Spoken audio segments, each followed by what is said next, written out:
سب سے اہم کے بارے میں کیا خیال ہے؟ بعض اوقات جب آپ واقعی احتیاط سے دیکھتے ہیں تو کوئی ایک بڑی چیز ہوتی ہے جو دیگر تمام چھوٹی چیزوں کا سبب بنتی ہے اور چیزوں میں بڑی گڑبڑ لاتی ہے۔ ہم ایک ہی چیز کو کیوں نہ دیکھیں اور اسی سے شروع کیوں نہ کریں؟ کون سی چیز؟ ٹھیک ہے، مجھے معلوم نہیں۔ بعض اوقات لوگ کہتے ہیں پاسٹر سٹیون، اگر مجھے صرف ایک کا انتخاب کرنا ہو تو وہ کیا چیز ہوگی؟ مجھے معلوم نہیں، یہ آپ کی زندگی ہے۔ یہی وہ چیز ہے جو خداوند کے بارے میں دلچسپ ہے اور وہ برتمائی کو مجبور نہیں کرتا۔ برتمائی، آج میں تمہارے لیے اس چیز کا انتخاب کرتا ہوں کہ آج میں تمہاری کمر کو ٹھیک کروں گا۔ دیکھیں، نہیں، یہ سب کچھ برتمائی کی چاہت پر چھوڑ دیا۔ ویسے اس نے کیا کہا جب وہ خداوند کے سامنے گیا؟ اس نے 27 چیزوں کی فہرست نکالی جو درکار تھی۔ پاسٹر سٹیون وہ نابینا تھا، اسے کسی اور چیز کی ضرورت نہیں تھی، اسے صرف شفا کی ضرورت تھی۔ آپ نہیں سوچتے کہ برتمائی فہرست بنا سکتا تھا؟ ایک بیکاری فہرست بنا سکتا تھا؟ نئے جوتوں کے بارے میں آپ کا کیا خیال ہے؟ دھوپ سے بچنے والے لوشن کے بارے میں آپ کا کیا خیال ہے؟ جب یسوع سے کہتا، برتمائی تو کیا چاہتا ہے میں تیرے لیے کروں؟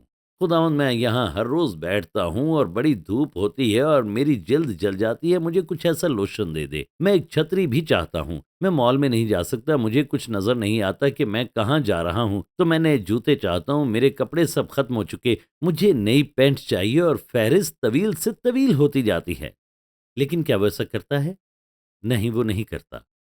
میرے دوستو، وہ خداوند کے سامنے آتا ہے اور جب سوال پوچھا جاتا ہے تو وہ کہتا ہے، ربونی، میں چاہتا ہوں کہ میں بینا ہو جاؤں۔ او ہلیلویا! آپ کو خداوند کی مخصوص تمجید کرنی ہوگی۔ آپ کو براہ راست ہونا ہوگا اور جاننا ہوگا کہ آپ کیا چاہتے ہیں۔ پاسٹر سٹیون، میں نہیں جانتا میں کیا چاہتا ہوں۔ تو پھر بہتر ہے کہ آپ قطار میں سے باہر نکل جائیں اور کسی اور کو قطار میں آنے دیں جو جانتا ہے وہ کیا چاہتا ہے، اور پھر جب آپ سمجھ لیں اور فیصلہ کر لیں، پھر خداوند کی حضوری میں واپس آئیں۔ شکریہ یسوع۔ ربونی، میں چاہتا ہوں کہ میں بینائی حاصل کروں۔ کچھ دعائیہ درخواستیں اتنی طویل کیوں ہوتی ہیں؟ کیوں مانگا جاتا ہے اور کچھ نہیں ہوتا؟ ایک مہینہ گزر جاتا ہے، ایک سال گزر جاتا ہے، 10 سال گزر جاتے ہیں، کچھ دعاؤں کے جواب میں تاخیر کیوں ہوتی ہے؟ میں بتاتا ہوں کیوں۔ ایمان کے منتشر توجہ کی وجہ سے۔ بعض اوقات ایماندار سوچتے ہیں یہ وہ ہے جو میں چاہتا ہوں خدا کرے، لیکن پھر 3 دن بعد، خداوند یہ وہ ہے جو میں چاہتا ہوں، خداوند میں یہ بھی چاہتا ہوں، میں وہ بھی چاہتا ہوں، میں یہ بھی چاہتا ہوں۔ مگر آپ کو یہ کہنا ہوگا، خداوند میں چاہتا ہوں کہ میں بینا ہو جاؤں۔ جب آپ اس کے لیے تیار ہوں گے تو آپ پانے کے لیے تیار ہوں گے۔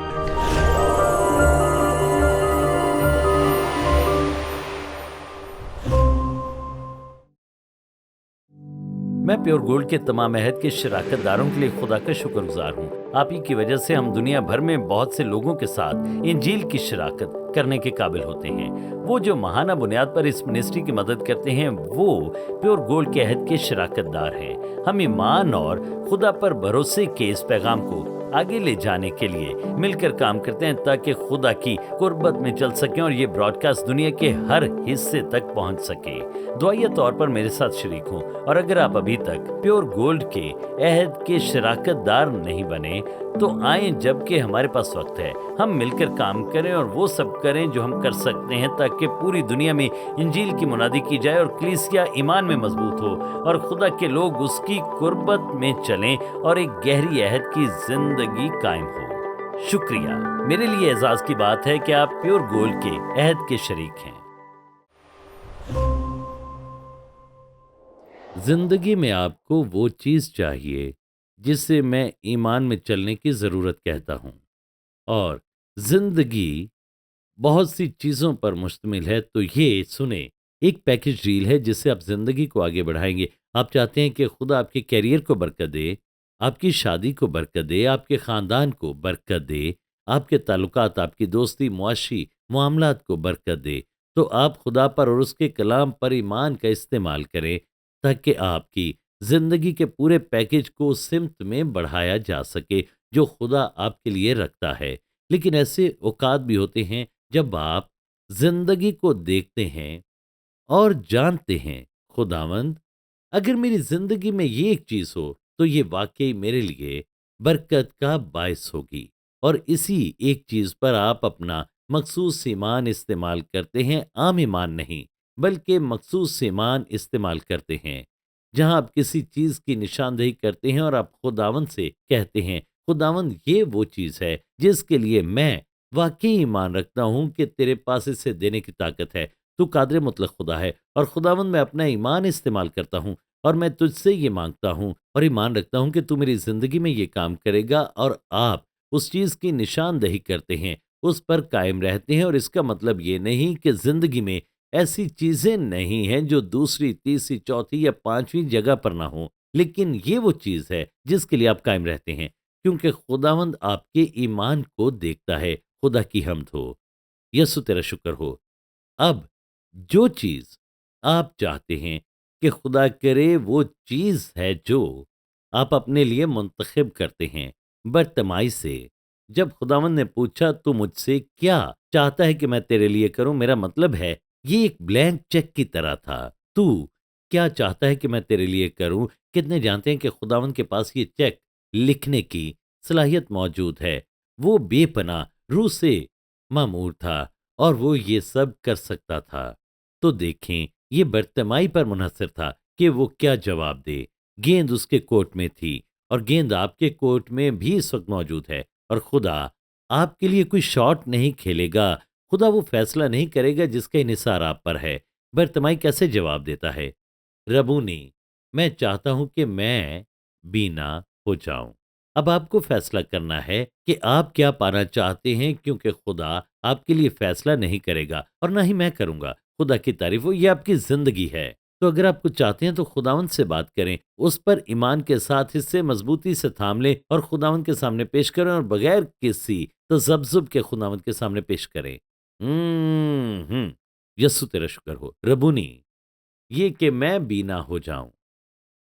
خداوند بھلا خدا ہے، لیکن وہ مخصوصیت کا تقاضا کرتا ہے۔ میں آپ کو بتاتا ہوں جو میں نے خداوند کے بارے میں سیکھا، اگرچہ میں 2000 سال پہلے وہاں پر موجود نہیں تھا، میں آپ کو یقین دلاتا ہوں کہ اگر برتمائی خداوند کے سامنے کھڑا ہوتا اور یسوع کہتا تو مجھ سے کیا چاہتا ہے کہ میں تیرے لیے کروں، اور برتمائی نابینا تھا، اگر وہ کہتا خداوند سارا دن بیٹھ کر میری کمر میں تکلیف ہو جاتی ہے، میں اس اندھے پن سے نمٹ جاتا ہوں، لوگ چلتے ہیں مجھے پیسے دیتے ہیں لیکن میں اس کمر درد کو اور زیادہ برداشت نہیں کر سکتا، کیونکہ تو یہاں ہے، تو عظیم شفا دینے والا ہے اور تو قدرت کے ساتھ مسح کیا گیا ہے، خداوند میں چاہتا ہوں کہ میری کمر کو شفا دے۔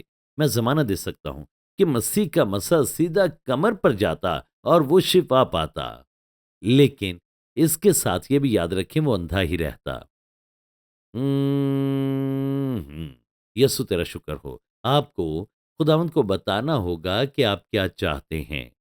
اس نے یہ نہیں کہا میں کمر کی شفا چاہتا ہوں، وہ اس چیز پر گیا جو وہ چاہتا تھا، اور میں دعا کرتا ہوں کہ آپ بھی اس کی نشاندہی کرنے کے قابل ہوں، کیونکہ بہت کچھ اس پر منحصر ہے جو آپ ایمان رکھتے ہیں، صرف اتنا نہیں کہ خدا کیا کرنے والا ہے یا یہ کہ خدا آج کیا کرنے کے موڈ میں ہے، نہیں، یہ ایسے کام نہیں کرتا، یہ اس طرح کام نہیں کرتا۔ تو اگر آپ خداوند کے سامنے کھڑے ہوں اور آپ برتمائی کی جگہ پر ہوں اور آپ سے کہا جائے تو کیا چاہتا ہے کہ میں تیرے لیے کروں، آپ کو مثبت جواب دینے کے قابل ہونا ہے۔ بالکل یہ نہ کہیں کہ ٹھیک ہے خداوند میرے پاس آج 27 چیزوں کی فہرست ہے اور میں یہ ساری فہرست تجھے آج پیش کرتا ہوں۔ نہیں، ایک چیز، ایک چیز، اور اگر آپ کی بہت سی ضرورتیں ہیں تو سب سے اہم ضرورت پر جائیں، ایک چیز پر جائیں، سنیں کہ کیوں۔ اگر خدا کے کلام پر اور خدا پر آپ کا ایمان اور اعتماد ایک چیز پر کام کرے گا تو دوسری چیزوں پر کیوں نہ کرے گا؟ اگر خدا پر ایمان سب سے بڑی چیز کو ٹھیک کرنے کے لیے کام کر سکتا ہے تو کیا دوسری چیز کے لیے کام نہیں کرے گا؟ اگر ایک بار ہوتا ہے تو دوبارہ بھی ہوگا، یہ سائیکل چلانے کی طرح ہے، جب آپ چلانا سیکھ لیتے ہیں تو کبھی نہیں بھولتے، تو اگلے دن اگر آپ چاہیں تو بائک چلا سکتے ہیں، یعنی یہ اس کے لیے کام کرتا ہے جس کا آپ خیال رکھتے ہیں یہ بڑا ہے، اب میں دیکھ سکتا ہوں کہ میں کہاں جا رہا ہوں، مجھے بینائی چاہیے، اب دوسرے کام پر جائیں، پھر نوکری کے لیے ایمان رکھیں، ٹھیک ہے، نمبر 3، رہنے کی جگہ کے لیے ایمان کا استعمال کریں، اور پھر یہ فہرست آگے بڑھتی جائے گی۔ خدا کی تعریف ہو، ہاللیلویا۔ آپ کو خداوند کے سامنے کھڑے ہونے اور بہت مخصوص ہونے کے قابل ہونا چاہیے۔ یہ نہیں کہ خداوند مجھے خوشی ہے تو نے مجھے بھیڑ میں سے بلایا، میں نہیں جانتا، میں نے ابھی اپنا ذہن نہیں بنایا۔ آپ کو واضح طور پر بتانا ہوگا خداوند یہ ہے جو میں تجھ سے چاہتا ہوں، کوئی شاپنگ لسٹ نہیں، کرسمس کی 135 چیزوں کی لسٹ نہیں، ایک چیز، اور دیکھیں کہ خدا کی معجزاتی طاقت آپ کی زندگی میں جاری ہوگی۔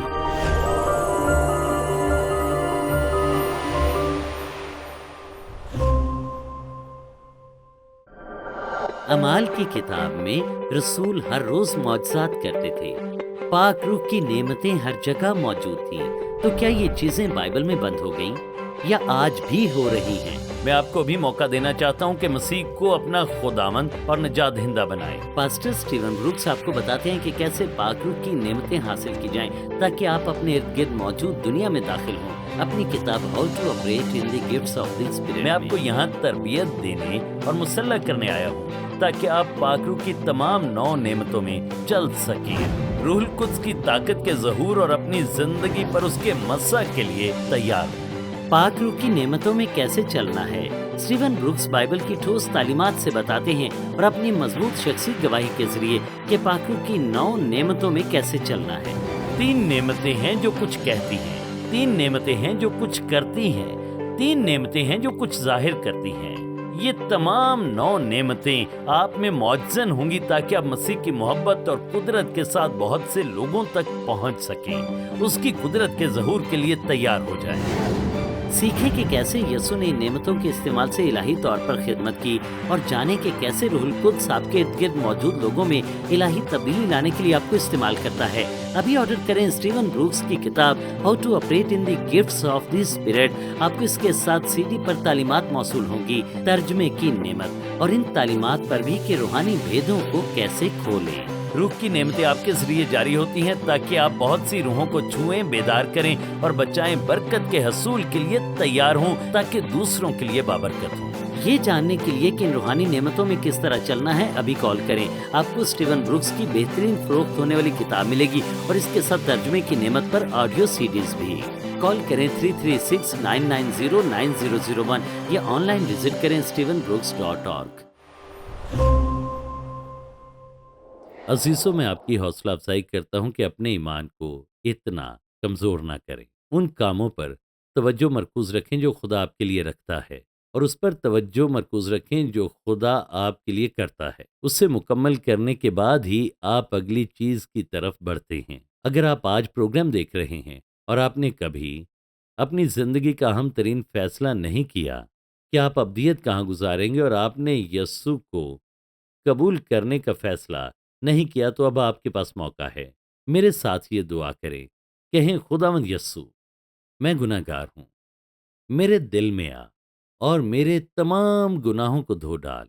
یسوع، میرا نام اپنی کتاب حیات میں لکھ لے، اور یسوع اب سے آئندہ کے لیے میری زندگی پر اپنا اختیار رکھ اور میری رہنمائی کر۔ یسوع، تیرا شکر ہو، میں اپنا دل تجھے دیتا ہوں، مجھے بچانے کے لیے تیرا شکر ہو، تیرے نام میں یہ مانگتا ہوں، آمین۔ عزیزو، خداوند نے آپ کی دعا سنی ہے، اور اب آپ مسیحی ہیں، اب آپ خدا کے خاندان کا حصہ ہیں۔ جیسے آپ نجات کے لیے ایمان کو استعمال کرتے ہیں، آپ ان چیزوں کے لیے بھی ایمان رکھ سکتے ہیں جو آپ خدا سے چاہتے ہیں۔ خدا پر اور اس کے کلام پر بھروسہ رکھیں، وہ ہمیشہ آپ کی زندگی میں آئے گا اور آپ زندگی میں خدا کی بھلائی دیکھیں گے۔